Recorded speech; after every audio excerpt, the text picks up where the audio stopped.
In this video, we're talking about 5 reasons why you're not losing weight on keto. Now, this is a conversation that's happening a lot in our comment section below. And so basically, I want to bring it to the forefront so I can help you start losing weight on the ketogenic diet. Let's jump right into this and talk about meal frequency.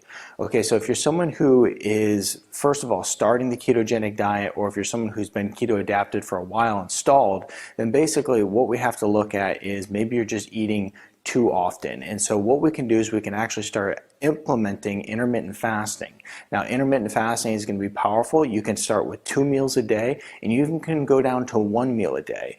And so if you're someone who's just not losing weight, regardless of how good you're following the ketogenic diet, start implementing intermittent fasting, go down to 2 meals a day or just 1 meal a day. And that's going to be really powerful, and I'm sure that it'll actually kickstart that weight loss.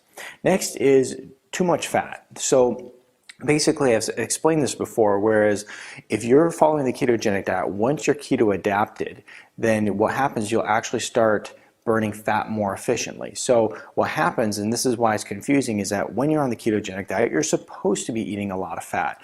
But when you are fat adapted, you'll start burning all that dietary fat that you're consuming and not the fat on your body. So basically, when we look at the ketogenic diet, we want to actually cut back on fat once we are adapted.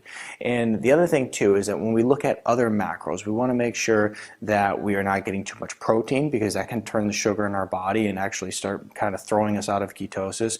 And we also want to make sure that we are not consuming too many carbs. Next thing here is too little physical activity. This is a big problem. A lot of people will work office jobs, desk jobs, and they just don't have a lot of physical activity in their life. So increasing physical activity is not only going to boost good hormones like testosterone and growth hormone, but it also is going to really skyrocket fat burning. Now, what I recommend typically for people who are doing the ketogenic diet, and if you follow me on Instagram, you see me talk about this all the time, is doing high intensity interval training. It's very high intensity workouts done in a short duration. So it might only be done in 20 minutes, but it's very high intensity. So really what it does is it burns through any glycogen stores you have, and it really pushes fat burning. So anyway, increasing your physical activity and also doing high intensity interval training, not even necessarily every day, but every other day, is really going to skyrocket fat burning. Next here is sleep and stress. Now, these two kind of go together. You know, when we look at stress, it typically turns into a lack of sleep if it spirals out of control. But what really happens here is it causes hormone imbalance, and it skyrockets this hormone called cortisol. When you have an increase in cortisol in the body, essentially what happens is it actually blocks and blunts the fat burning.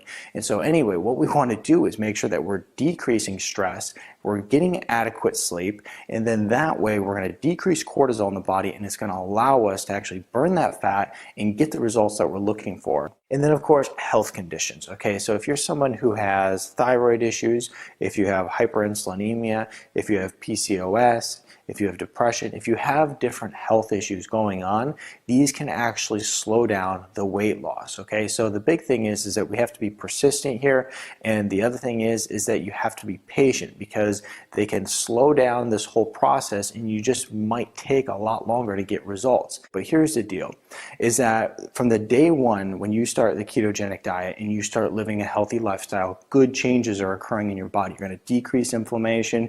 You're going to, start the process of healing within your body.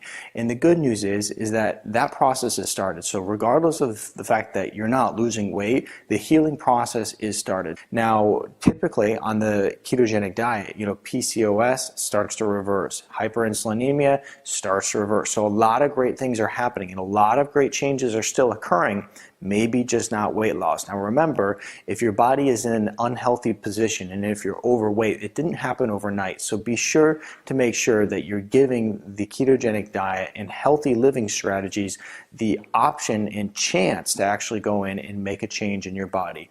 I always say that even though you're not losing weight, there's still good things happening from day one. So always be aware of that, and there's changes occurring in your body. Just be patient with it. Just let them ride out and offer you those long-term benefits they have to give.